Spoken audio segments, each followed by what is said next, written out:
Nós temos nessa noite uma palavra especial, um testemunho e uma palavra de Deus.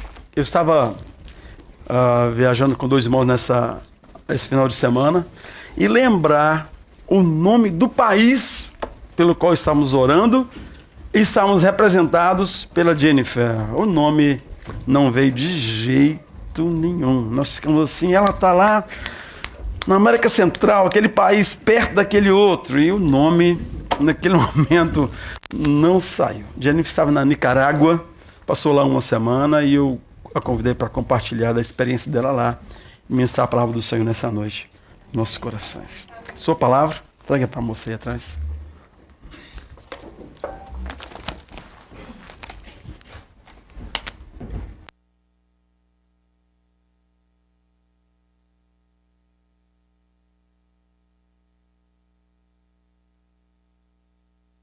Vamos orar. Vamos, Senhora, antes de começar. Papai, aqui é tua serva, nós abençoamos, agradecidos porque o Senhor levou nesse projeto e trouxe de volta. E estamos com ela ali, como igreja, e a LPN estava na Nicarágua esse final de semana. E nós oramos para que a experiência dela seja a nossa experiência, que o amor no coração dela por aquele povo seja amor nos nossos corações, que a visão que ela teve ali, a urgência da obra do Senhor, também afete as nossas vidas e a tua boa palavra perfeita e agradável possa transformar-nos nessa noite em nome de Jesus. Amém. Amém. Deus te abençoe. Amém. Querido.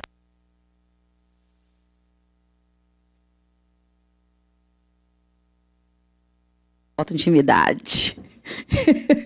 Um prazer muito grande estar aqui nessa noite falando no meu idioma. Ai, que delícia.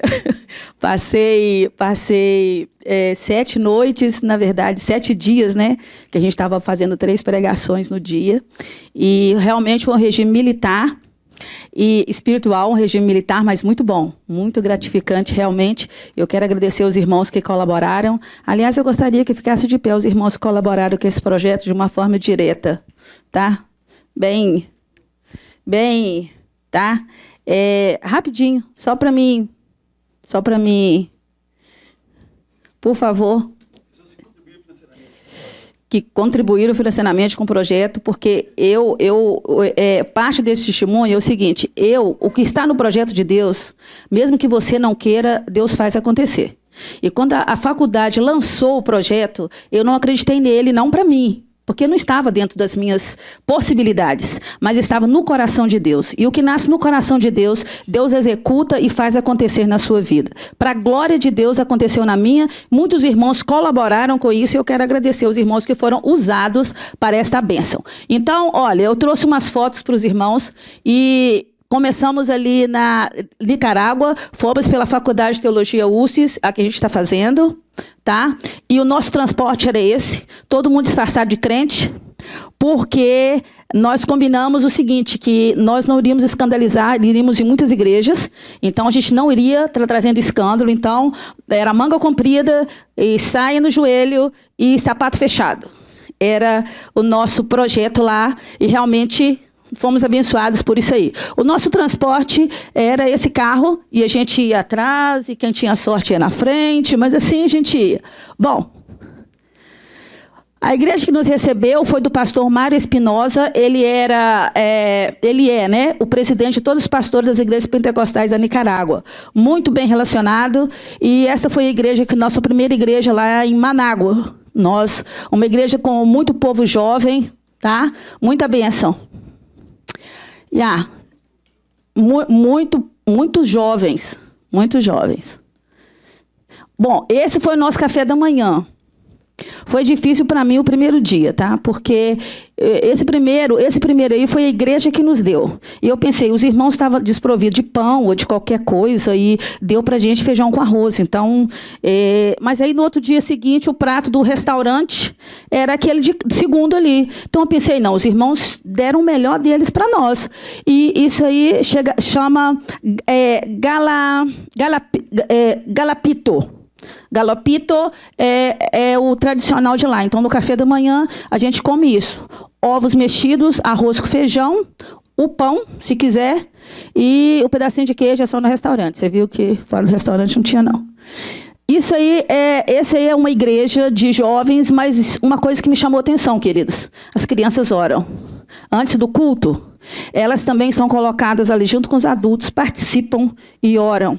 E por essa razão de colocar as crianças para orar, e nós aqui no Canadá estamos um pouco mal acostumados colocar os nossos filhos à parte, né, de algumas coisas da igreja. O menininho, quando a gente foi ministrar oração, tinha um menininho de uns 6 anos, ficou querendo oração, e a gente meio que empurrava o menininho, né, porque era a oração que a gente acha aqui no Canadá que é para adulto, né, que é para quem entende. E aquele menininho de 6 anos queria oração. Bom, na existência dele a gente orou, a irmã missionária estava do lado, pôs a mão no ombro dele e orou, e as lágrimas começaram a descer do rostinho dele. A avó, que estava lá longe, presenciou a cena, depois que terminou a oração, chamou ele e disse: meu filho, a irmã brigou com você? Ele disse: não, vovó, ela orou por mim e eu sentia Deus. Então, queridos, é hora da gente levar mais a sério a questão dos nossos filhos. O que nós estamos levando para os nossos filhos? Eu vi lá as crianças participarem, serem abençoadas, batizadas com o Espírito Santo e entenderem a realidade de Deus na vida deles. Bom, essa é outra coisa que eu achei bem interessante. Qual é o sistema que eles usam para que não fique todo mundo atrás? Pode passar aí, irmão, por favor. É isso aí. As cadeiras são empilhadas no final. No final, na entrada da igreja. Na entrada da igreja. As cadeiras são empilhadas, fica o diácono mirim, esse piquititim, e fica o diácono da igreja. Então, quando chega termina a última fila de gente, eles vão lá e colocam mais uma fila de cadeira, pequena e grande. Então, você nunca vai encontrar uma igreja com gente atrás.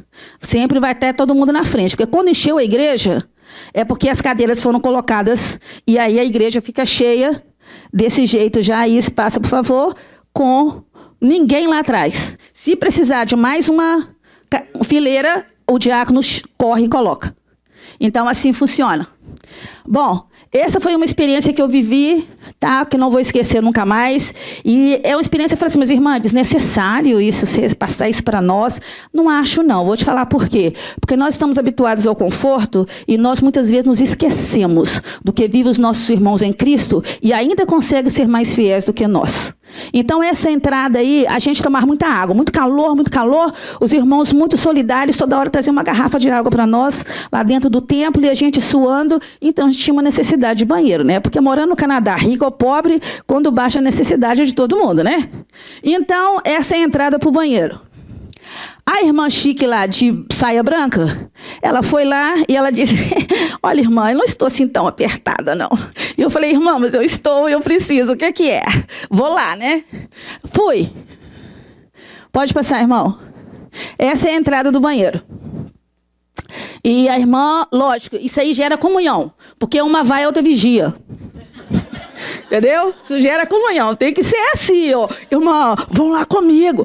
Você vê que homem não vai no banheiro junto. Nós já vamos junto, mas homem nunca vai. Mas até nesse banheiro eles têm que ir junto, entendeu? Porque um entra e o outro vigia.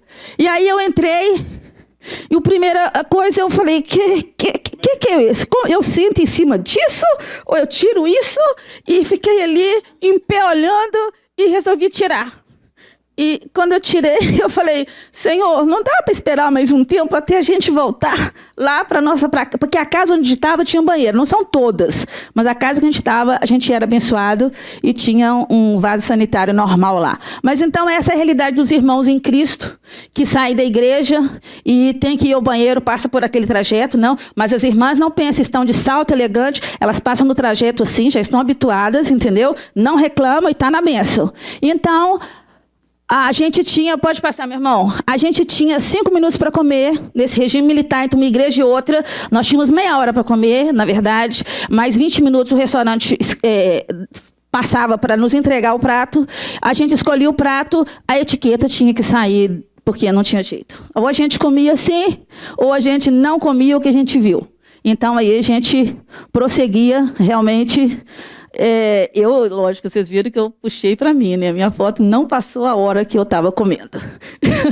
Bom, e aí nós nos dividimos em grupo, porque, na verdade, era um povo sedento de Deus, é um povo sedento de Deus, e a gente tinha, às vezes, 8 ministração no dia, 4, todo mundo falava umas 3 vezes no dia. Então, a gente dividia em grupos, esse foi um dos meus grupos, né? E essa foi a última igreja que nós fomos, em Granada. E a gente ia mais cedo para arranjar o som, e aí não havia chegado ninguém ainda, mas esta foi a última igreja que nós tivemos. Nós passamos em várias igrejas, várias cidades, e eu não pude trazer para os irmãos primeiro, o tempo não dá, né? E esse irmão da primeira foto aí, a irmã que está do meu lado, é a esposa do pastor Mário. Esse que está de blusa... não. O que está de blusa xadrez é o reitor da faculdade, que trouxe para nós o regime militar e espiritual, tá? E esse outro que está do lado dele é o pastor Mário, que é o presidente dos pastores de Nicarágua. E esse aí é uma escola, na verdade. Essa segunda foto é uma escola, um homem de Deus que, por a Nicarágua ter um problema, principalmente, né, na questão espiritual, ele começou uma escola, desde o pré-primário.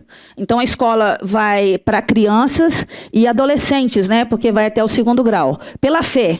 E ele ainda está montando essa escola. Pode passar, meu irmão. E a escola chama Bendición de Deus.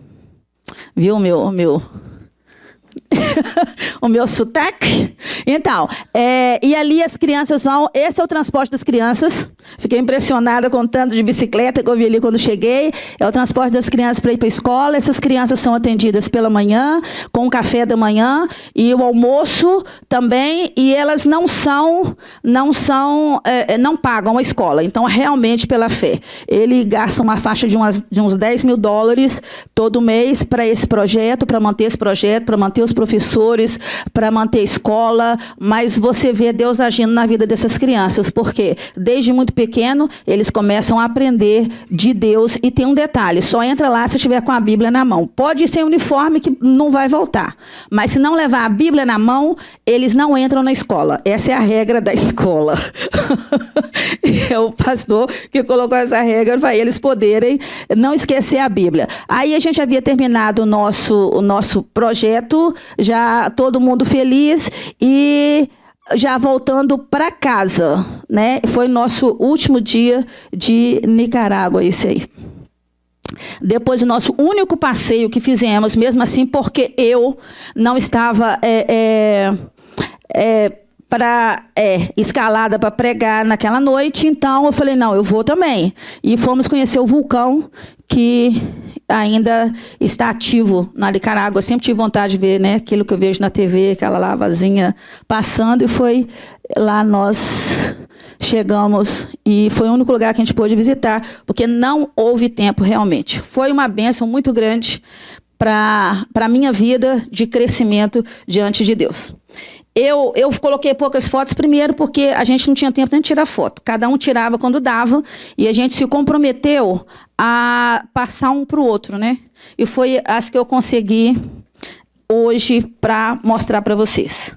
Mas olha só, antes de ir para Nicarágua, eu tinha já no coração, dado por Deus, uma mensagem para a igreja. E eu disse para Deus, se o Senhor tiver o interesse de me usar para essa mensagem, então o Senhor me dê a oportunidade que eu estarei falando. Por isso passei menos foto, e Nicarágua realmente foi algo que marcou o nosso coração. Por quê? Porque é um povo que não tem recursos, o povo não tem recurso, mas o povo tem Deus. E nós temos recurso, e cada dia estamos ficando mais distantes de Deus. Nós temos utilizado o recurso que temos para nós nos distanciarmos de Deus, inclusive nos nossos filhos. Inclusive os nossos filhos. E a Bíblia diz assim, que o povo perece por falta de conhecimento. E por falta de conhecimento, eu vou deixar, diz a Bíblia assim, eu vou abandonar até os seus filhos. Por quê? Porque quando nós não temos conhecimento, nós passamos isso para os nossos filhos. Então, quando eu estava antes do projeto Nicarágua, havia nascido no meu coração o desejo de falar para a igreja sobre amor. O que é amor? Amor, sabe quando isso começou? Eu vou utilizar Nancy e Geraldo, se me permitem. Eu estava na porta da igreja e o Geraldo olhou para mim, a gente estava conversando, ele olhou para mim e disse assim, você está pensando o quê? Essa baixinha aqui, minha filha, isso é brava? Isso quando fala? Aí eu saí pensando assim, gente, o que faz um homem de quase 3 metros ficar falando de uma baixinha de 90 centímetros, que ela fala, que ela não sei o quê? É só o amor. É ou não é? É o amor. Porque senão essa baixinha já não estava inteira aqui para rir para a gente. Sim ou não? Então isso se chama amor. O que nos faz nos aproximar de Deus? O que nos faz querer estar na casa de Deus? O que nos faz buscar Deus? A única coisa se chama amor, queridos. E nós não estamos amando a Deus como nós devemos. Quer ver um exemplo? Na Nicarágua tudo me tocou. Eu achei tudo muito, muito lindo e tudo aquilo me tocou. E eu falei, Jesus, eu ainda não tenho colocado o Senhor como prioridade. Eu vou colocar. Eu prometo que eu vou voltar e eu vou colocar o Senhor na prioridade na minha vida.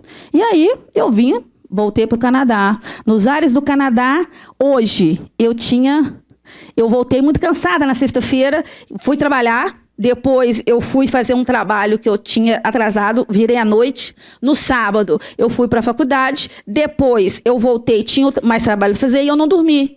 E eu falei assim, não vou aguentar, eu tenho amanhã que viajar para Toronto de madrugada e dirigir. Falei, não vou aguentar o regime militar de uma semana, mais esse é que eu cheguei agora. E mais que eu vou ter que... Não, Jesus, não vou aguentar não. Então vou fazer o seguinte, vou ligar para o pastor e vou falar para ele assim...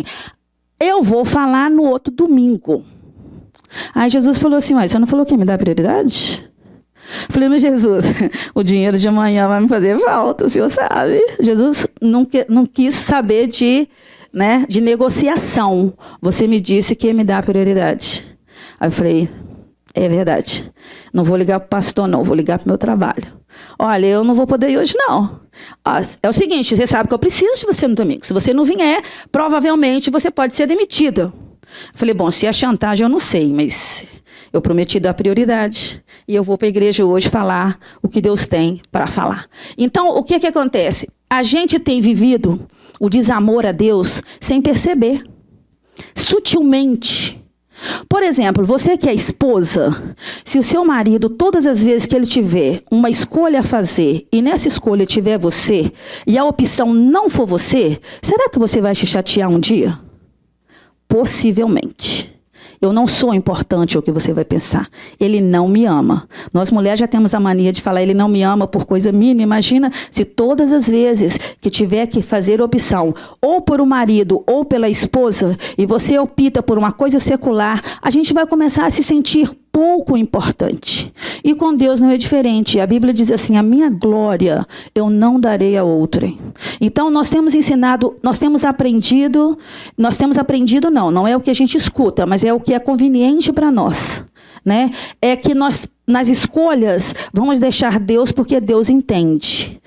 Você diz ao seu filho, você mostra isso para o seu filho. Por quê? Porque nas prioridades ele não vê Deus na sua vida.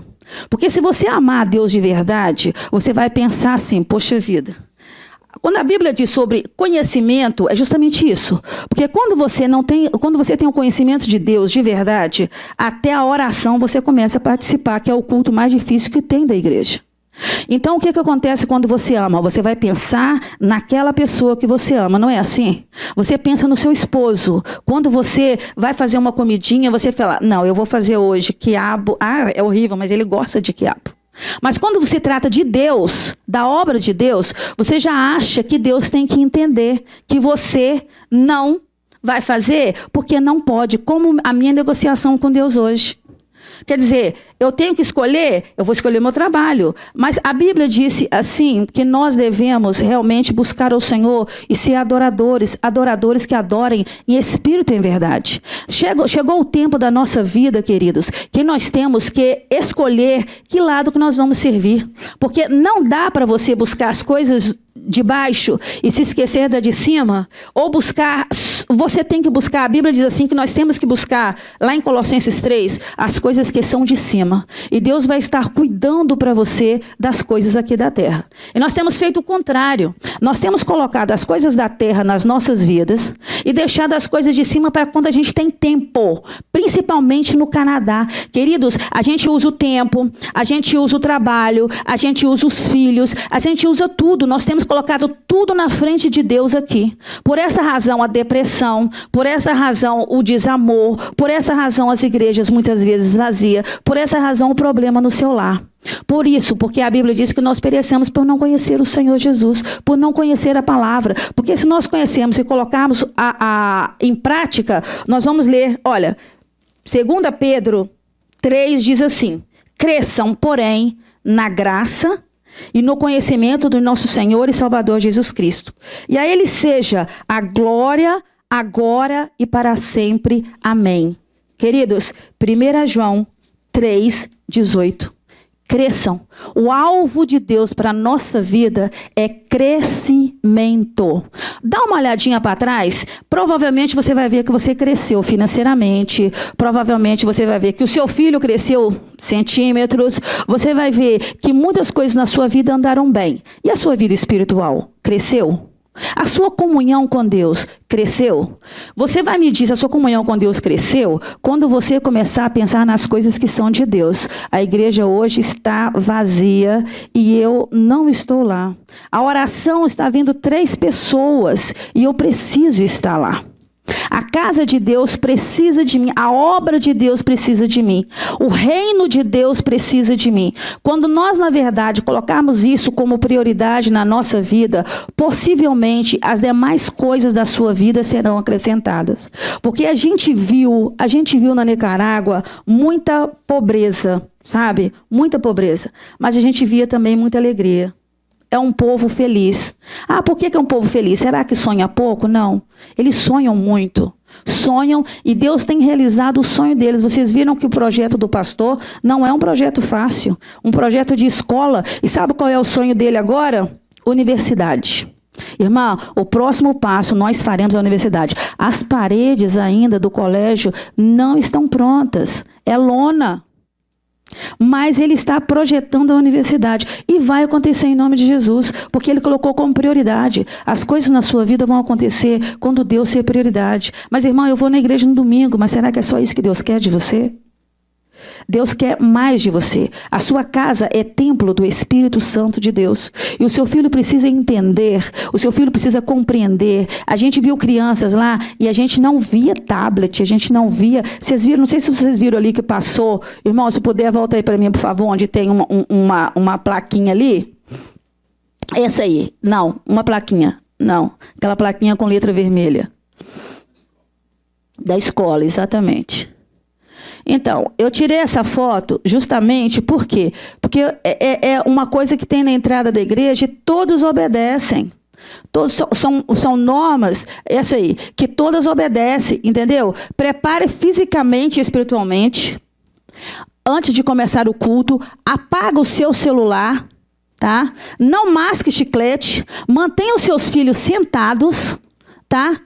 E não introduzir alimentos, não comer alimentos, não comer dentro da casa, dentro do templo. Então, a gente hoje aqui no Canadá, nós provavelmente, se tivéssemos que tirar alguma nota, eu acho que tiraríamos 2 ou 3. Apagar o celular, misericórdia, tá querendo que eu tenha uma convulsão, irmã?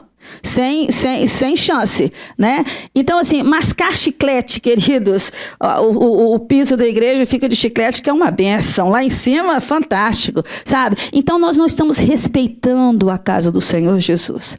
E antes de eu ir para Nicarágua, eu tinha no coração entregar essa mensagem. Então, quem quiser vir após mim, a palavra de Deus diz assim, quem quiser vir após mim, renuncie a si mesmo. O que é renunciar a si mesmo? É o que eu fiz, é o que eu tinha que fazer hoje, mas o meu pensamento, se Deus não entrasse no meio para confrontar, era de não estar aqui hoje. E quem que eu pensei? Em mim. Em que eu pensei? Na minha casa. Em que eu pensei? Nas minhas finanças. Obra de Deus. Pode esperar, esse domingo eu não vou no outro. Certo? E é aí que está o nosso erro, a falta de conhecimento, de saber que quando você coloca Deus como prioridade da sua vida, Deus vai estar atuando e trabalhando em todas as áreas da sua vida. Emocional, espiritual, financeira. Nós falamos, queridos. Nós falamos, o que acontece conosco? Nós não temos crescido justamente por essa razão. Quando nós temos que ser confrontados para deixar Deus trabalhar, a nossa fé não cresceu, não amadureceu. Como que a nossa fé amadurece? Deixando Deus trabalhar. Muitas vezes, Deus usa tragédias para nos abençoar. Quer ver uma mesmo? Eu, como não projetei ir para Nicarágua, eu fui a última a dar o dinheiro. Dei o dinheiro depois. Quando eu dei o dinheiro, eu paguei a passagem mais cara e não consegui ir no avião da turma. Falei, poxa vida, só eu fui excluída. Não fui com os muchachos, fui solita. Mas sabe de uma coisa? Antes de tudo acontecer, Deus já sabia que de todos os muchachos, quem menos tinha dinheiro era eu. Era a muchacha aqui.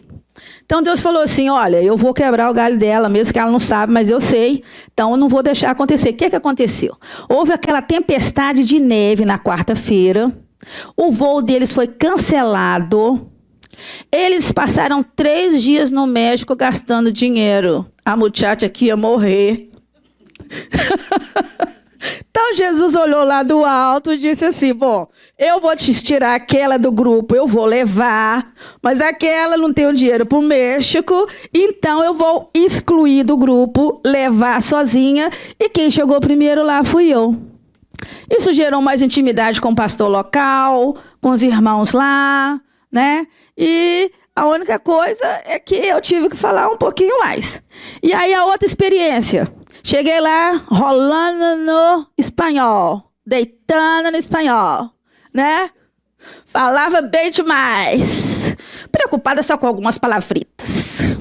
Aí eu chego na noite, hermanos, a paz de nosso Senhor Jesus Cristo. E pensei que estava, não? E aí... todos me olhavam meio que assim, meio que assado, e eu... Nossa, o povo é pentecostal, mas o poder não está caindo aqui? O que está acontecendo, Jesus? Toma conta, né?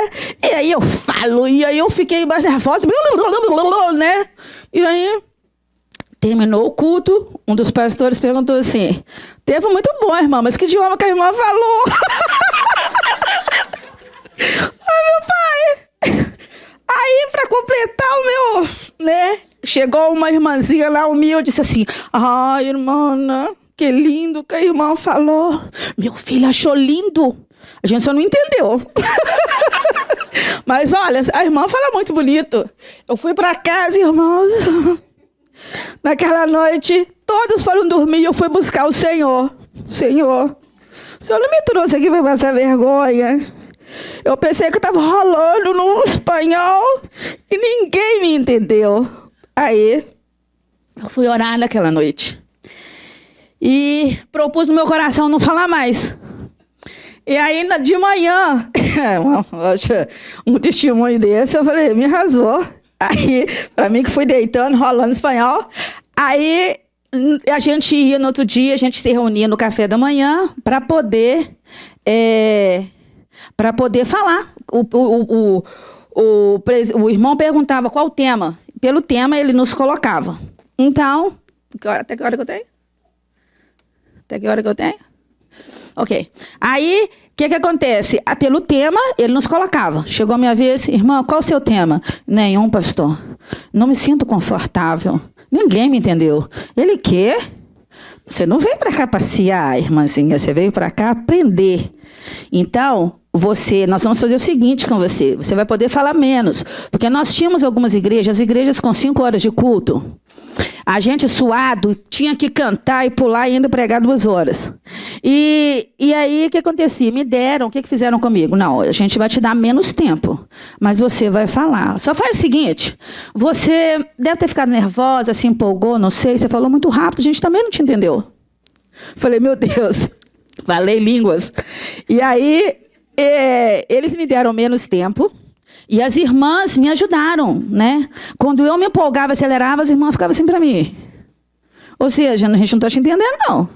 Né? Maneira aí. E com isso, eu realmente fui, não fui excluída do grupo, né? Eu tinha ficado chateada, mas Deus é tão bom que quando eu fui a primeira a falar naquela manhã, meio assim constrangida, né? Já não estava rolando nem deitando no espanhol mais. Estava só à disposição do Espírito Santo de Deus. Todo me dizia assim. Peguei a palavra, prezados irmãos, assim já falando Jesus, tem misericórdia. E aí Jesus abençoou. Ele abriu a mente, o coração do povo, me fez falar espanhol, não sei. Eu sei que para me abençoar e para que eu voltasse para casa tranquila, o pastor lá da igreja chegou para mim, um dos pastores lá, e disse assim, irmã, perto do reitor da faculdade. Estava lá conversando com ele, chegou um pastor e disse assim, irmã, palavra abençoada, tocou o meu coração. Eu precisava escutar o que a irmã falou nessa manhã. E aquilo, eu acredito que Deus trouxe aquele irmão para me motivar para os outros dias que eu ia precisar. Então, o Deus que nós servimos é o Deus que trabalha assim, entendeu? Quando você confia em você mesmo, como eu estava rolando e deitando no espanhol, ninguém entendeu. Quando eu entendi, olha, você não está com essa bola toda, não? Então, Deus veio e trabalhou a meu favor, fazendo realmente as pessoas entenderem o meu idioma, o meu dialeto, sei lá o que era que eu falava, mas todos entenderam. E foi bênção depois disso. Foi realmente assim. Mesmo assim, o irmão não desistiu e a gente continuou ministrando 3 vezes no dia. E teve experiências boas, gratificantes, sabe? E nós vivemos realmente a vida de formas que a irmã me perguntou, você está fazendo teologia para quê? Por quê? Você vai ser pastora? Eu olhei toda aquela situação que eu vivi e eu disse assim, não, eu quero ser missionária. Aí Jesus falou assim, eu vou ver se ela está preparada mesmo para fazer missões. Todo mundo tinha tido uma dorzinha de barriga, e eu não. E eles falavam assim, nossa irmã, você é forte. E naquele dia, um dia antes de vir embora, eu realmente tive uma disposição ao levantar, mas não confessei. Eu queria manter o meu, né? De que ela é forte. E aí, naquele dia não tomei café da manhã. Depois, na hora do almoço, comi um pouquinho só. E à noite, a gente saiu para jantar e eu só tomei um suco. E escolhi uma fruta que eu não conhecia. Irmã, vai na fruta que a irmã falou, então. Eu tomei só um suco. 3 da manhã, eu acordo com uma tremenda dor de barriga. E aí eu vou no banheiro.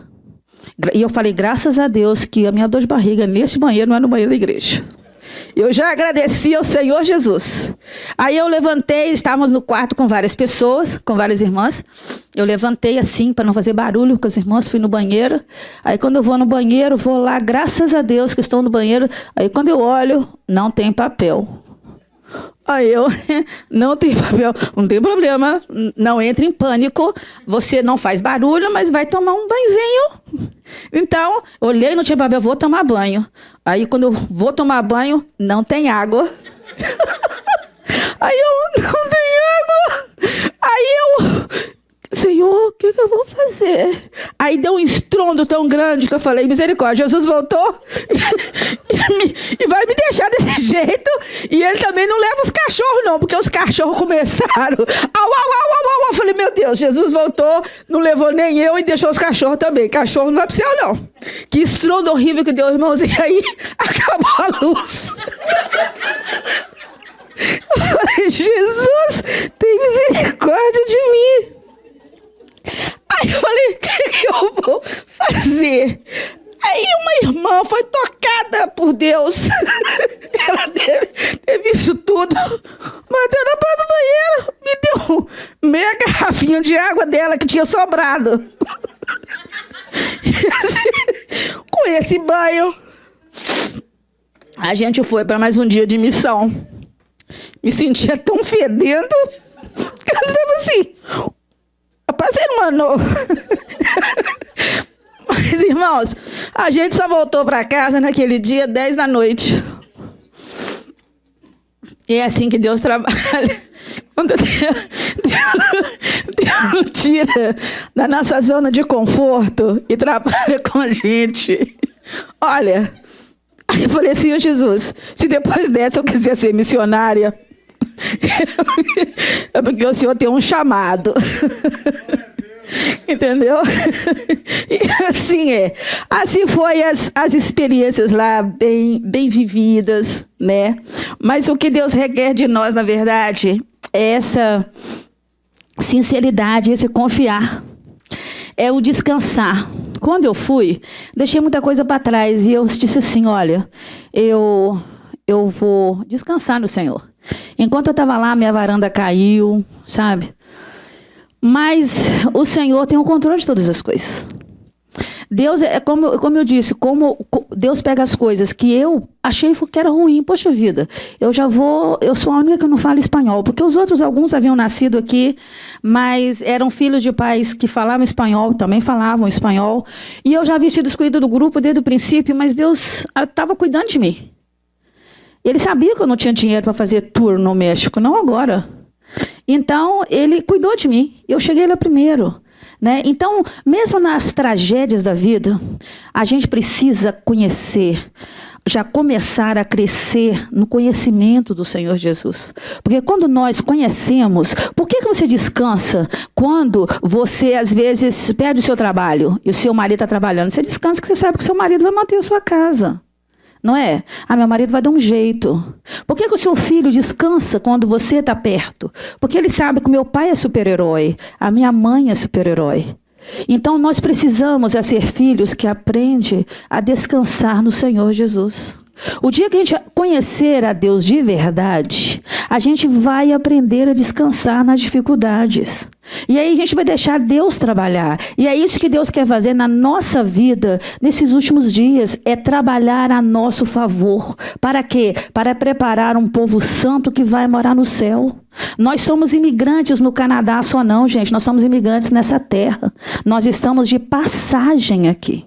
É passagem. Você querendo ou não, você pode construir o que você quiser, mas você vai deixar para trás. Você não vai levar. O dia que o Senhor falar assim, chega, você não vai levar. Eu estava vendo na televisão recentemente a velhinha que teve um infarto, e aí a família desesperada chamou o SAMU, que foi no Brasil, chamou o SAMU veio, e eles, graças a Deus, conseguiram reanimar minha mãe. Falaram, né? Tá salva minha mãe. Aí veio um maluco lá, bateu na ambulância, e pelo menos a velha não foi embora com óbito de parada cardíaca, né? Foi de acidente, porque ela morreu no acidente. Então, assim, quando Deus fala assim, ó, se você tem o número 10 e foi chamado, não adianta você reclamar. Nós temos um tempo limitado. E o que o Deus quer é gerar em você um coração de adorador, porque aonde a gente vai realmente estar, que nós não somos peregrinos, é no céu. Quando nós chegarmos lá, Deus quer adoradores, Deus quer nos preparar, é aqui. Então vamos realmente buscar do Senhor este conhecimento. Você conseguiu estudar, você conseguiu prosperar, você conseguiu comprar tudo que você quis, você tem sonhos, e eu sou a favor de que você realize os seus sonhos e que sonhe mesmo. Eu sou uma sonhadora, mas que nos seus sonhos esteja Deus como prioridade. Que Deus tenha prioridade na sua vida, na vida do seu filho, porque se o legado que você deixar para o seu filho é ele achar que o Deus que você serve é o Aladim, o seu filho vai se perder no caminho. E é isso que nós estamos ensinando para os nossos filhos. O Deus Aladim é aquele Deus que você chega na lâmpada e aperta quando você precisa e sai o Deus. Shhh, o que você quer? Aí quer dizer, eu quero isso, isso e isso. Aí Deus faz. Quer dizer, os nossos filhos estão tendo um conceito do Deus que nós servimos, desse Deus. O Deus não das responsabilidades, mas somente do me dar, do direito que eu tenho como filho. Ah, você já é filho. Somos filhos, sim. Nós temos, mas nós temos responsabilidades. Nós temos mostrado aos nossos filhos somente os direitos. Ah, você tem direito. Vá, porque você tem direito, meu filho. Esfrega a lâmpada que o gênio vai sair, meu filho. E você tem direito. Peça, o que você quer? Deus dá. E aí o filho vai crescendo achando que Deus é escravo dele. Que Deus é escravo dele. Eu vou aparecer quando eu precisar dele. Eu vou lá na igreja, eu vou fazer a obra, eu vou fazer isso. E não é assim. Nós temos que ensinar os nossos filhos que nós somos, como filhos de Deus, nós também temos direitos, nós também temos responsabilidades. A responsabilidade que nós temos, querido, nós como pais, é de ensinar aos nossos filhos o caminho. Essa é a sua maior responsabilidade. Porque se você tem uma família que é saudável, você vai gerar uma igreja saudável. Se todo mundo se preocupar em ter família saudável, você vai gerar uma igreja saudável. Nós estamos preocupados com muitas coisas e muitas vezes, olha só, uma coisa que nós, quando chegarmos no céu, Jesus vai falar assim: não te mandei fazer. Muitas vezes nós não escutamos o que Deus quer para nós. Deus às vezes manda você limpar o banco. Você fala: Jesus, eu nasci para louvar. E Jesus fala assim: mas eu quero te ensinar. Limpa o banco da igreja. Senhor, eu estou ocupada para limpar o banco. Eu estou no microfone da igreja. E aí o Senhor fala: mas eu não te quero lá. E você não escuta. Aí você pega o louvor, aí você pega a recepção, aí você pega o não sei o quê, você pega um monte de cargo, você fica doido, você não consegue fazer nada, e você vai no desespero danado, e aí, quando você chegar lá, você vai falar para assim: Jesus, mas eu fiz... Jesus fala assim: mas eu não te mandei. Eu mandei você esperar, eu mandei você quietar, eu mandei você fazer isso. Querido, foca naquilo que Deus te mandou fazer. Para que Deus te quer? Para que Deus te trouxe aqui? Nós somos um corpo, e como corpo, você não é o dedo mindinho, você é um que Deus mandou fazer. Aquilo que Deus determinou para você fazer, faça. Mas faça realmente com Deus na direção. Muitas vezes nós nos sobrecarregamos com um monte de coisa, de forma que a gente não tem tempo para exatamente nada. E quando chegar no dia lá, nós esperamos um galardão, um chapeuzinho cheio de estrelinha, todo assim. Jesus vai chegar e te entregar. Mas Jesus, e aquilo tudo que eu fiz? Jesus falou para você assim: te mandei fazer nada. O que eu te mandei fazer mesmo, você não fez. Você entendeu? Então, o que nós temos que fazer? Quando nós crescemos no conhecimento com Deus, cresce uma intimidade. O que é intimidade? Intimidade é você saber o que o outro quer de você. Quando você é muito íntima do seu marido, você já percebeu isso? Só de você se entreolhar, você sabe: ele não gostou do que eu falei, não. Ou, ele está chateado. Não é assim? Então, querido, com Deus também, quando nós temos uma intimidade com Deus, nós sabemos aonde Deus nos quer. E você não vai perder seu tempo, você não vai perder as suas forças de ficar correndo aonde Deus não te mandou fazer, ainda atropelando quem Deus mandou fazer. Então, querido, qual é o alvo? Quando a irmã me perguntou: para que você está fazendo teologia? Eu tinha que ter a resposta: para que eu estou fazendo? Eu quero ser pastora? Eu quero ser o quê? Eu quero ministrar a palavra? O que eu vou ser? Né? Então, a gente tem que saber aonde Deus te colocou. Deus, aonde o Senhor me quer? Mas o problema é a gente não quer escutar a resposta de Deus, né? Muitas vezes Deus fala assim: no momento eu te quero sentadinha no banco aprendendo a palavra. Mas, Senhor, eu já sei. Eu sei a palavra. Eu nasci no Evangelho.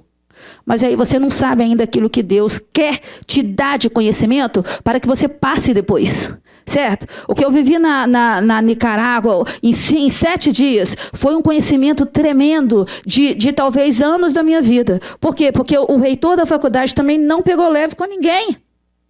E a gente aprendeu bastante. Então Deus muitas vezes nem quer você correndo igual um maluco. Deus quer você sentadinho aprendendo. Porque agora é tempo de você aprender. Agora é tempo de você ensinar. E agora? Agora é tempo de você correr daqui para cá. Porque eu te quero aqui, te quero ali. Procure saber de Deus. Cresça no conhecimento, cresça na graça. E para que a glória de Deus aconteça na sua vida, é necessário que você pare para entender aonde Deus te quer e aonde Deus te quer fique. Porque aonde Deus te quer é onde você vai ser abençoado, é onde você vai crescer. José do Egito não chegou no Egito sendo governador, ele chegou no Egito sendo escravo. E muitas vezes você quer saltar etapas e queima etapas da sua vida espiritual. Você já viu algum bebê sair do ventre da mãe pulando sendo adulto? Você nunca vai ver isso. O dia que isso acontecer, até o médico, até a mãe em trabalho de parto sai correndo. Por quê? Porque não é normal, isso não acontece. Então, na vida cristã também existe a normalidade, meu querido, do crescimento com Deus. Nós muitas vezes olhamos e contamos a história do dia do Egito, nós queremos chegar e ser só o governador. Não, mas peraí, e a etapa do escravo? Jesus, peraí, eu não nasci para isso. Então, Deus tem etapas para que nós venhamos a seguir, sabe? A etapa que eu passei na Nicarágua, inclusive lá da experiência, né, do estrondo de tantas coisas, é crescimento, sabe? Eu poderia ter falado, nunca mais volto aqui, misericórdia, nunca mais eu quero essa vida desse jeito. A irmã que foi junto comigo, ela levou para uma semana 13 pares de sapato. E ela ficou revoltada. Por quê? Porque, irmã, olha só, irmã, eu trouxe uma mala cheia de roupa e trouxe os meus sapatos. Irmã, a gente não conseguia usar nem um sapato por dia. Porque a gente saía 6 da manhã, voltava 10 da noite, ninguém conseguia trocar de roupa, ninguém conseguia trocar de sapato. A irmã levou, a irmã não foi lá fazer missões, a irmã foi lá desfilar. A irmã levar 13 pares de sapato para usar em 7 dias, ela calculava no mínimo uns 2 por dia. E ela estava revoltada. Eu tenho certeza que no final da missão, ela havia aprendido que missionário não precisa de tanto sapato. Você entendeu? Às vezes não precisa nem de papel higiênico. Imagina se precisa de muito sapato. Então, queridas, quando Jesus disse, crescei na graça, crescei na paz, crescei no conhecimento do nosso Senhor e Salvador Jesus Cristo, ele disse também, terminou o versículo falando assim, que a ele seja a honra, a glória, o louvor, para sempre. Amém. Queridos, que o seu crescimento seja para a honra e para a glória do nome do Senhor Jesus. Muito obrigada por ter escutado e que Deus abençoe cada um de vocês. Prazer estar aqui falando o meu idioma. Amém.